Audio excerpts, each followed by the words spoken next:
la plus grande erreur que vous puissiez faire dans la vie, c'est d'avoir peur de faire des erreurs. John Kennedy. L'impact des blessures émotionnelles sur le plan professionnel. C'est ce dont on va parler aujourd'hui et dans les 4 prochains épisodes. Celui-ci est consacré à la première blessure émotionnelle, celle qui fait qu'on peut avoir tendance à faire des erreurs, mais surtout cette peur de faire des erreurs. Que ce soit la peur de s'affirmer, la peur du regard des autres, si tu te sens ignoré, si tu n'es pas considéré dans tout le travail que tu fais, si à la moindre des remarques qu'on peut te faire, même des remarques constructives, eh bien, ça peut te blesser. Si tu as tendance à rêvasser, à être dans la lune, si tu es vraiment dans le monde des idées. Donc si tu te reconnais dans ces différentes réactivités que je viens de te citer, je t'invite vraiment à bien écouter cet épisode parce qu'on va parler de la blessure du rejet et de comment tu peux te libérer de ces différents aspects, de ces différentes souffrances pour devenir toi-même et pour que ce soit tout simplement plus facile dans ta vie professionnelle. Et à mon sens, le rejet, c'est la blessure la plus difficile à vivre dans la vie quotidienne, mais aussi et surtout, c'est la blessure la plus difficile à vivre sur le plan professionnel. Dans quelques instants, je vais te raconter une histoire, l'histoire de Pierre, et je vais te partager son quotidien. Et je vais volontairement grossir le trait pour inclure les différentes réactivités qui sont en lien avec le rejet. Et tu verras de ton côté si ça fait sens, si tu te reconnais là-dedans ou non. Ok ? Alors on y va juste après ça. Bienvenue dans l'épisode 035 de Croissance intérieure. Ce podcast s'adresse à toi si tu as conscience que chaque événement peut te faire croître intérieurement. Alors si tu es prêt à expérimenter de nouveaux points de vue, remettre en question certaines de tes croyances, vivre des prises de conscience et prendre des raccourcis pour revenir vers toi-même, je t'invite à prendre une profonde inspiration.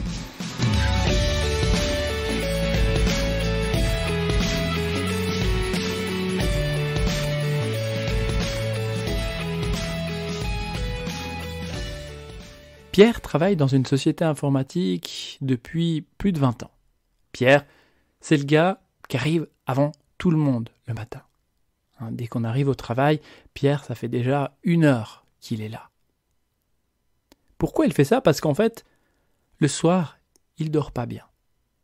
Dès qu'il ferme les yeux, il ressasse, il repense à sa journée. Il vérifie dans sa pensée, est-ce que j'ai bien terminé ça ? Est-ce que j'ai bien clos le dossier 2538 avant de partir ? Et le matin, lorsqu'il part au job, eh bien c'est souvent avec la boule au ventre, parce qu'il est sûr qu'il a encore fait une bourde, et puis que quelqu'un va lui reprocher quelque chose. Et de se dire, mais et si j'ai pas donné toutes les infos, et si Georges, mon patron, ne m'a pas salué hier, c'est peut-être qu'il m'en veut. Aïe, aïe, aïe, il m'avait demandé de recommander des gobelets pour la machine à café, j'ai oublié. Ça doit être ça, c'est pour ça qu'il me parle pas. Bref, Pierre arrive au job avec 1 heure d'avance, et c'est un peu comme ça chaque matin. Alors, il ne time pas directement parce qu'il se dit que c'est du temps qu'il met gracieusement à disposition de l'entreprise pour contrôler que ce qu'il a fait la veille est bien juste. Il doute beaucoup, Pierre. Et il fait ça avant tout pour lui, parce qu'il prend ce temps pour tout contrôler, pour tout vérifier et pour avoir la conscience tranquille, comme il aime dire. Il aime bien commencer tôt le matin aussi parce que c'est calme, parce qu'il n'y a pas encore de collègues, et surtout parce qu'on lui fout la paix, comme il a tendance à répéter. Et ça fait plus de 20 ans qu'il travaille là. Et ce matin-là, il se dit « Ouais, faudrait quand même que je songe à demander une augmentation. Ça fait 5 ans que je n'ai pas été augmenté. Ouais, je pense que là, il faudrait que j'y aille. Aïe, ah non, c'est pas le moment. Je crois que le patron, il m'en veut, là. Bon, c'est vrai, j'ai déjà un bon salaire, Mais si je lui demande une augmentation et qu'il me ressort toutes les erreurs que j'ai pu faire, s'il me ressort toutes ces erreurs pour pas me donner l'augmentation, il va s'énerver, c'est sûr. Et peut-être qu'il va me renvoyer. Non, tant pis pour l'augmentation, hein, pour une autre fois. Et dring, le téléphone sonne. Oui, je fais bien le téléphone. Oui, je te remercie. Ça y est, c'est le patron. Qu'est-ce que j'ai encore merdé? Bonjour patron. L'heure du jour de la réunion, c'est à moi de m'en occuper. Ok, oui. Très bien. Quoi? La réunion? À 8h15? Mais je croyais que... Oh non, c'est bon. Ok, à tout à l'heure. Clic. Pas eu le temps de dire ouf après le téléphone que Pierre regarde sa montre. Quoi? C'est déjà 8h05. Et là, il commence à ressentir à nouveau la boule au ventre, les mains moites, le cœur qui s'accélère. Il doit rapidement retrouver les différents mails qui partent de l'ordre du jour de cette réunion. Mais ce qui l'inquiète le plus, c'est que Pierre va devoir parler devant ses collègues. Bon, c'est pas une grande entreprise, ils sont 15 employés, et un patron en chef, comme Georges, du coup le patron, il aime bien dire, c'est le patron en chef. Mais lorsque, même s'ils ne sont pas beaucoup, mais lorsque ces pères Dieu le regardent énoncer l'ordre du jour, rien qu'à cette idée, il a les jambes qui commencent à trembloter. Bon, Pierre, courage. Il se dit ça, et en même temps, il se rappelle que la dernière réunion, elle ne s'est pas du tout bien passée. On lui avait dit qu'il était aussi pâle que le cul de la laitière quand il était devant pour parler devant ses collègues. Bon, ça c'est Jeannot, toujours des vannes à la con, mais cette vanne, elle avait vraiment blessé Pierre. Alors comme ça, il veut pas le montrer, mais à l'intérieur, ça lui a fait vraiment très mal d'entendre ça. Et ouf, je crois que Jeannot est en vacances. Alors Pierre vérifie. Ouais, je peux souffler. Donc, dans son ordinateur, il va chercher sa messagerie, il va rechercher les mails à imprimer pour l'ordre du jour, et il envoie tout ça à l'imprimante. Et il y a un bruit particulier qui se manifeste et qui indique, comme Pierre le connaît bien, ce bruit-là, c'est « Et ça y est, c'est sur moi que ça tombe. Il manque du papier à l'imprimante. » Donc, il va chercher une rame de papier dans l'armoire, un seul papier dans l'imprimante, mais l'imprimante ne donne plus un ton. Il est écrit « bourrage papier ». Et voilà, il fallait encore que ça arrive à moi. Après 2-3 essais, enfin, ça fonctionne.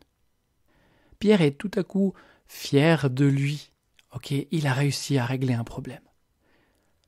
Du coup, il relance l'impression, il imprime tout ça, il met le tout dans une fourviolette et s'en va en salle de réunion. Arrivé dans la porte, il stoppe brutalement et voit que la porte est déjà fermée. C'est pas possible. Il regarde sa montre. Purée, 8h16. Là, il entend déjà le patron lui faire la remarque.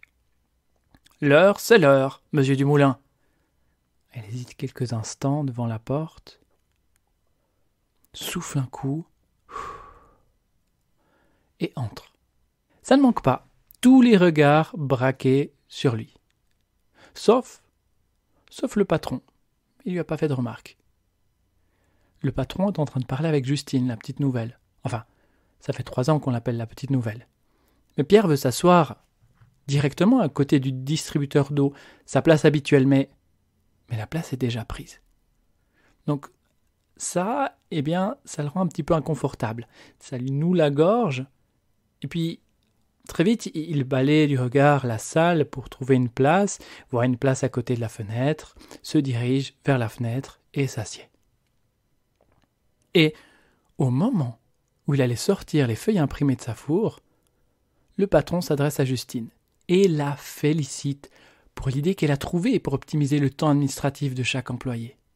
Et le patron mime quelques tapes dans les mains. Bravo. Et le lèche-cul de Serge suit en applaudissant fort dans ses grosses mains, technicien à la maintenance. Pierre, tout d'un coup, devient vert. Oui, vert comme la couleur. C'est lui qu'on aurait dû applaudir. L'idée venait de lui. Il avait plusieurs fois exposé à ses collègues le matin à la pause café. Oui, mais voilà, Pierre n'a jamais osé en parler au patron. Il est sûr qu'il trouverait l'idée nulle, que ça ne servait à rien. Et ça y est, quelqu'un lui vole la vedette. Et donc, aucune reconnaissance pour les heures qu'il avait passées pour imaginer cette idée. Et pour couronner le tout, le patron se tourne maintenant vers Pierre, en tapotant sur sa montre, comme pour lui faire prendre conscience que l'heure, c'est l'heure. Puis, suite à ça, il entend des chuchotements derrière lui qu'il n'arrive pas vraiment à identifier, suivis de quelques rires un peu étouffés. Pierre se sent visé, comme si quelque chose entrait à l'intérieur de lui, comme si il était percé par quelque chose. Il se sent vraiment très très mal. Il retrouve cette boule au ventre. Mais heureusement, très vite, le patron voit que Pierre est mal à l'aise et lui demande les feuilles imprimées de la réunion. Et la réunion peut donc commencer. Ok, comment as-tu vécu cette histoire ? Est-ce que tu as ressenti des résonances avec ton quotidien dans le cadre professionnel ? Pierre souffre bien de la blessure de rejet. Alors, pour éviter de se faire rejeter, il utilise la stratégie de se rejeter lui-même avant qu'on le rejette. C'est d'ailleurs pour ça qu'il préfère être seul le matin, qu'il veut qu'on lui foute la paix. Pierre, il est susceptible et réagit dès qu'on lui fait une remarque. Oui, parce que dès qu'on lui fait une remarque, ça touche cette part de lui qui se sent nulle et sans valeur. Cette sensation de boule au ventre, cette sensation de main moite, de cœur qui bat fort, traduisent des stress intenses que Pierre vit en lui, lorsqu'il est sur le point de se faire rejeter. Mais je tiens quand même à préciser que les sensations que Pierre a pu ressentir, les comportements qu'il a pu adopter, les pensées qu'il ressasse, ne définissent pas Pierre. Ça ne fait pas partie de sa nature. On dit bien souvent de quelqu'un qui est timide, de quelqu'un qui est susceptible, « Ouais, il est comme ça, c'est tout lui, etc. » Mais non, c'est pas lié à sa nature. Tout ça, eh bien, ça traduit des réactivités, comme des masques, des réactivités et autres stratégies qu'on a pu imaginer pour éviter de se faire rejeter. Ce qui va avoir tendance à influencer la personnalité. Alors Pierre pourrait, en l'espace de quelques séances, avec la méthode libre pour libération instantanée, blessure et réactivité émotionnelle, il pourrait se libérer du rejet. Il pourrait se libérer de ça. En d'autres termes, il pourrait se libérer du référentiel qu'il a à l'intérieur de lui en lien avec le rejet. C'est comme une bibliothèque interne et chaque fois qu'on se sent rejeté, l'image est comme enregistrée et ajoutée à cette bibliothèque. Et son mental va rechercher dans son référentiel rejet. Et dès qu'il y a une perception, dès qu'il y a une image qui ressemble à ce qu'il est en train de vivre au travers de ses sens, tac, et bien à ce moment-là, il utilise la stratégie « je me rejette » avant de me faire rejeter.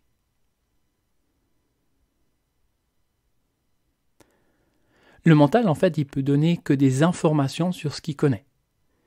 Et il va comme créer la réalité de Pierre, le référentiel. Son référentiel va comme créer sa réalité.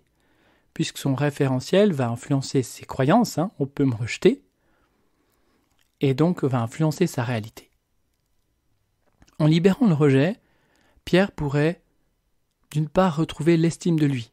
On a vu dans l'histoire que Pierre n'a aucune valeur de lui, a sans cesse l'impression de faire des erreurs, doute de lui, Donc là, c'est quelque chose qui pourrait vraiment l'aider à retrouver l'estime de lui, à retrouver la valeur de lui, à retrouver confiance en lui, à pouvoir s'affirmer aussi, à parler plus facilement devant ses collègues en réunion et laisser, que ce soit les différentes remarques, les différentes moqueries qu'on peut lui faire, eh bien, que tout ça coule comme sur les plumes d'un canard, que ça le touche plus, que ça le blesse plus. En conclusion, ce genre de réactivité n'est pas lié à ta nature profonde. Ce sont des réactivités qui sont directement liées au rejet. C'est comme un bouclier. Quelqu'un qui est blessé, qui doit aller combattre, il a son bouclier. Eh bien, c'est un petit peu pareil pour Pierre. Il a son bouclier. Et on va tendance à identifier la personne au bouclier. Mais c'est important de comprendre qu'il y a la personne qui est là, il y a l'être, et il y a son bouclier, avec tous ses masques, avec toutes les stratégies utilisées pour éviter de se faire rejeter. La stratégie principale qui est utilisée avec la notion du rejet, eh bien, c'est de rester en retrait. Parce que quand on reste en retrait, on ne se fait pas rejeter. On reste caché, on reste derrière. Et on a aussi tendance à fuir pour éviter, encore une fois, qu'on se fasse rejeter. Je reviens là-dessus, mais ça me semble important de souligner ça. Le rejet, c'est la blessure, à mon sens, la plus profonde et qui peut vraiment porter atteinte à notre légitimité d'être sur Terre. Mais la bonne nouvelle, c'est que ce n'est pas toi, encore une fois. Tu n'es pas le rejet. Mais tu as pu, au travers de diverses expériences, t'identifier à ça. Mais ce n'est pas toi. Et dès lors, tu peux t'en libérer. Et ça peut se faire de manière quasi instantanée avec la méthode libre. En séance individuelle, au cabinet, à distance ou par le biais d'un atelier en ligne. Et dès que tu es libéré du rejet, et tu verras que le travail se fait très rapidement, contrairement à ce qu'on peut voir dans des ouvrages ou dans ce que j'ai pu entendre dire, que parfois pour guérir des blessures émotionnelles, eh bien, il faut des années, il faut toute une vie. Eh bien, c'est juste qu'on ne va pas toucher le centre, on ne va pas au cœur de la problématique. Mais dès qu'on va à la source de la problématique, le travail peut se faire très rapidement. Et dès qu'on se libère de ça, eh bien, on retrouve estime de soi, on retrouve confiance en soi, on retrouve cette valeur de soi. Et c'est fini de ressasser le travail pendant la nuit, parce qu'on ressasse le travail, parce qu'il y a une part de nous qui essaie de trouver une stratégie pour éviter de faire une faute, parce que si le lendemain, effectivement, je fais une faute, qu'est-ce qui se passe ? Je vais me sentir rejeté, et je ne veux pas me sentir rejeté. Et on peut dire au revoir à la boule au ventre, avec la peur de faire faux, parce qu'une fois qu'on se libère la notion du rejet, on libère notre référentiel par rapport à ça, donc cette bibliothèque mentale avec tous ces enregistrements où on s'est fait rejeter, on n'a plus peur de faire faux. Et aussi, stop à la dévalorisation. On va arrêter de se dévaloriser, on va vraiment reprendre conscience de sa valeur, et c'est fini aussi la peur de s'exprimer en public. Parce que le rejet, on a toujours peur que ça se manifeste d'une manière ou d'une autre, et si ça se manifeste dans le cadre d'un public, ça peut faire encore plus mal. Imagine, une seule personne te rejette, et maintenant tu as 50 personnes qui te rejettent, l'impact n'est pas le même. Et on peut dire aussi bye bye à la susceptibilité. Ce truc qui fait, on te dit quelque chose, on critique, on te juge, et ça touche, c'est comme si ça plante une flèche à l'intérieur de toi. On peut dire bye bye à la susceptibilité, parce que dès lors où tu te libères du rejet, tu libères ces parts de toi qui se sentent nulles, qui se sentent incapables. Et les choses vont pouvoir couler plus facilement, comme j'aime bien dire, comme sur les plumes d'un canard. Si cet épisode te parle et que tu souhaites aller plus loin concernant la blessure de rejet, j'ai fait un autre épisode concernant cette blessure-là, et je te renvoie donc à l'épisode 005, la blessure de rejet. Voilà, si tu souhaites me soutenir et m'encourager à continuer, je t'invite à t'abonner sur des différentes plateformes de podcast, à me laisser un avis, et volontiers pour un 5 étoiles si tu as aimé cet épisode. C'est le moyen le plus simple pour que d'autres personnes puissent découvrir croissance intérieure. Merci. Dans le prochain épisode, on va parler de la blessure d'abandon et l'impact que cette blessure peut avoir dans ta vie professionnelle. Ça va te faire du sens si tu as tendance à être trop gentil, tu as tendance à éviter les conflits, à chercher, à être ami avec tous tes collègues, eh bien, reste à l'écoute. Voilà, on se retrouve dans le prochain épisode et d'ici là et jusqu'à notre prochain rendez-vous, au travers des différents événements et situations que tu vis, continue sans cesse de croître intérieurement. Merci.